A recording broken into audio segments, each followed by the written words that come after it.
कितना माथापच्ची करना पड़ता है। आत्मज्ञान सबसे सूक्ष्म विषय है, क्योंकि दृष्टा विषय गूढ़ होता है, दृश्य सरल होता है। हम अपनी आँखों से आकाश खुला हो तो हिमालय की चोटियों को देखते हैं, लेकिन अपनी आँख को नहीं देखते हैं। आँख से हिमालय की चोटियों को देखते इतनी दूरी है, लेकिन खुद आँख को नहीं देखते हैं। आँख में लगे कज्जल को नहीं देखते हैं, आँख के पास के बाल को नहीं देखते हैं। निकट की वस्तु दुर्विज्ञेय होती है। जो निकट की वस्तु होती है वो देखने में उसमें कठिनता होती है। अब आत्मा निकट नहीं है, खुद है। निकट होने का तो अर्थ यह है कि मेरे पास, वो मेरे पास नहीं, वो मैं ही है। वह मैं ही है, मैं से अलग नहीं है। मैं को, आत्मा को समझें। मैं कौन हूँ? मैं आत्मा हूँ, चेतन हूँ, अविनाशी, नित्य, शुद्ध बुद्ध हूँ। मेरे में कोई दुख और संताप नहीं है। सारा दुख संताप मान मान करके, लेकिन पहले तो ये बात, मुझे यहाँ कौन लाया है? कोई लाया नहीं। ये वासनावश आता जाता है। कोई लाने वाला समर्थ ईश्वर की कल्पना की जाती है, वही मुझे यहाँ लाया है। तो जब ईश्वर लाया है, जो सच्चिदानंद है, सर्वशक्तिमान है, सर्वज्ञ है, सर्वत्र है, आनंद कंद है, तो उसका लाना मंगलकर होना चाहिए, सुख सुख होना चाहिए।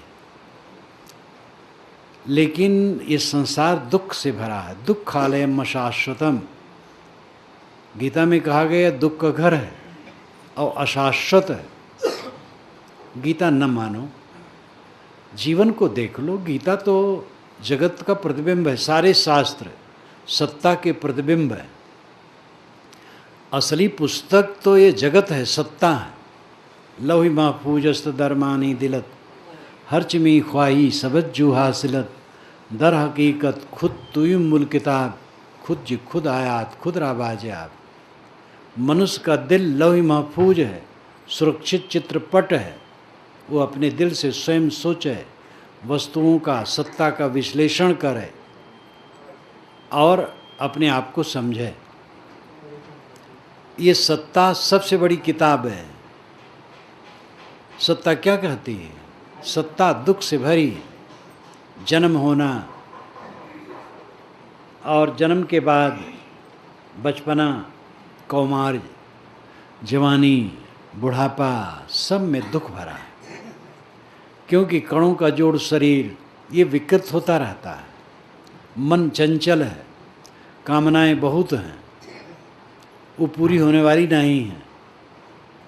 और जिन वस्तुओं से पूरी होने की हमें कल्पना है वो सब क्षणभंगुर हैं। जिन सहायकों से पूरे होने की कल्पना है वो सब के मन बदलने वाले हैं, इसलिए सब दुखी हैं।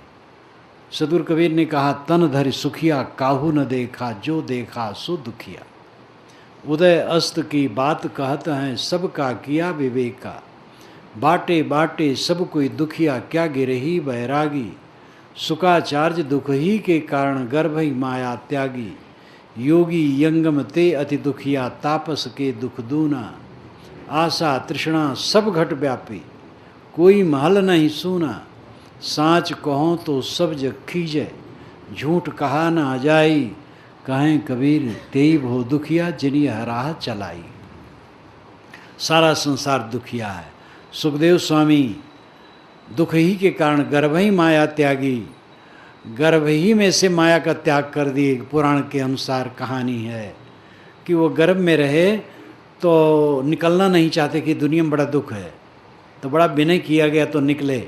जैसे निकले तैसे नार व्यवहार सहित भागे, तो वेद व्यास जी दौड़े पुत्र पुत्र कह करके, तो वे नहीं सुने। मानो वन के देवता ही ने उनको उत्तर दिया और वेद व्यास बेचारे लौट आए। तो ये सब कहानियाँ इसमें कुछ पुराण में है, कुछ नई कहानियाँ हैं। बना ली जाती है। सुखदेव स्वामी दुनिया के दुख को देख करके वो गर्भ से निकलना ही नहीं चाहते थे, ये कल्पना है। लेकिन ये सच है कहानी के अनुसार कि वह बचपन में ही निकल गए, विरक्त हो गए। विरक्त क्यों हुए? क्योंकि दुनिया दुखद है। तो कोई पूर्ण परमात्मा जीव को लावे यहाँ और ला के दुख में डाल दे तो बात समझ में नहीं आती। उससे मुक्ति लेना पड़े। जैसे कोई एक ज़बरदस्त आदमी आवे और हम लोगों को ले जाकर के गड्ढे में डाल दे और हम लोग उसी में डूबें और मरें, तो 2-4 रस्सी फेंक दे कि ज़रा इसको पकड़ पकड़ के निकल आना हो तो निकल आओ। लेकिन इतनी तेज़ धारा कि रस्सी भी पकड़ने में नहीं आवे तो अच्छा आदमी नहीं माना जाएगा। अच्छा आदमी जो काम करता है वो सब अच्छा रहता है। आदमी अपूर्ण है, इसलिए सब काम अच्छा कर भी नहीं पाता है। परमात्मा तो पूर्ण है, तो इतना दुखद संसार बना करके सबको क्यों डाल दिया इसमें? इसलिए ये सब बातें एक उलझन की घर हैं। कौन लाया? कोई लाया हुआ नहीं। वासना के वश जीव आता है, जाता है। वासना भटकाती है। वासना जहाँ जिसकी रहती है वहाँ वो भटकता है। उसी वासना का क्षय करके इस जीवन में शांति लेना है। बात जो समझ में आए उस पर ध्यान दो। कोई लाया है, अगर लाया होगा तो जो लाने वाला होगा अच्छा नहीं होगा। ला करके हमें दुनिया गड्ढे में डाल दिया, अपना मज़ा ले रहा है। ये कौन सी समझदारी है? चिड़िया का जी जाए लड़के खिलौना। लड़के कई चिड़ियों को फंसा करके उनके पंख नोच रहे थे, तो तमाशा कर रहे थे, उनको आनंद आ रहा था, चिड़िया बेचारी फड़फड़ा रही थी। तैसे किसी ने मुझे ला करके दुनिया में डाल दिया, वो आनंद ले रहा है और हम लोग जल रहे हैं। तो ये बात समझ में नहीं आती। और कहने के तो तरीके अनेक हैं, कहते रहते हैं लोग भगवान ने इस दुनिया में लाया, भगवान ने लाया। क्यों लाया? क्या फ़ायदा हुआ? क्यों इसमें दुख में हमें डाल दिया? न्याव न कीन कीन ठकुराई, बिन कीन्हे लिख दीन बुराई। अगर हम दुनिया में नहीं थे, साफ पाक थे, तो दुनिया में डाल करके हमें दुख में क्यों परेशान कर दिया? ज़्यादातर सामी परंपरा में पुनर्जन्म नहीं मानते हैं। ईसाई, यहूदी, इस्लामी, इनको सामी कहते हैं। साम, हेम, एपेत, ये 3 नूह के पुत्र थे। नूह बहुत बड़े महापुरुष हुए हैं, पुरानी बाइबिल में उनकी कहानी है। शाम के वंशज यहूदी हैं, यहूदी से ईसाई निकले और इस्लामी निकले। इसलिए यहूदी, ईसाई, इस्लामी ये तीनों पुनर्जन्म खुल करके नहीं मानते। वैसे बीज है उनके यहाँ, कुरान में पुनर्जन्म के बीज हैं। कुरान में लिखा है, ईश्वर जिन पर नाराज हुआ उनमें से कुछ को बंदर और कुछ को सूअर बना दिया। तो नाराज किस पर होगा? जो देहधारी हो, गलत करे। तो सूअर बंदर बना दिया तो पुनर्जन्म तो हो गया। हम चु सब जा बारहा रोईदम हफ्त सद हफ्ताद कालिब दीदम। रूमी साहब कहते हैं कि हम 770 बार जन्म चुके, घास फूस के समान उग चुके।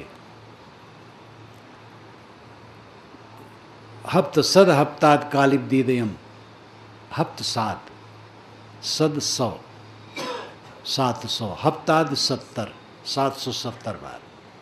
कुछ लोग पाठांतर मानते हैं हफ्त 2 हफ्ताद, हफ्त नाम 7, सप्त हम लोग संस्कृत में सप्त कहते हैं, फारसी भाषा में हफ्त कहते हैं। हफ्त 2, 7 दुनाई 14 और हफ्ताद 70। तो 14 और 70 84। जैसे हिंदू परंपरा में कहा जाता है 84 में भटकना। हफ्त 2 हफ्ताद 84 में भटकते भटकते बहुत दुख पाए। हदीस में बात ऐसी आती है, कहानियाँ ऐसी हैं जिससे पुनर्जन्म के बीज मिलते हैं। तो सामी परंपरा में भी पुनर्जन्म के बीज हैं, किंतु खुल करके वहाँ नहीं है। आर्य परंपरा में है।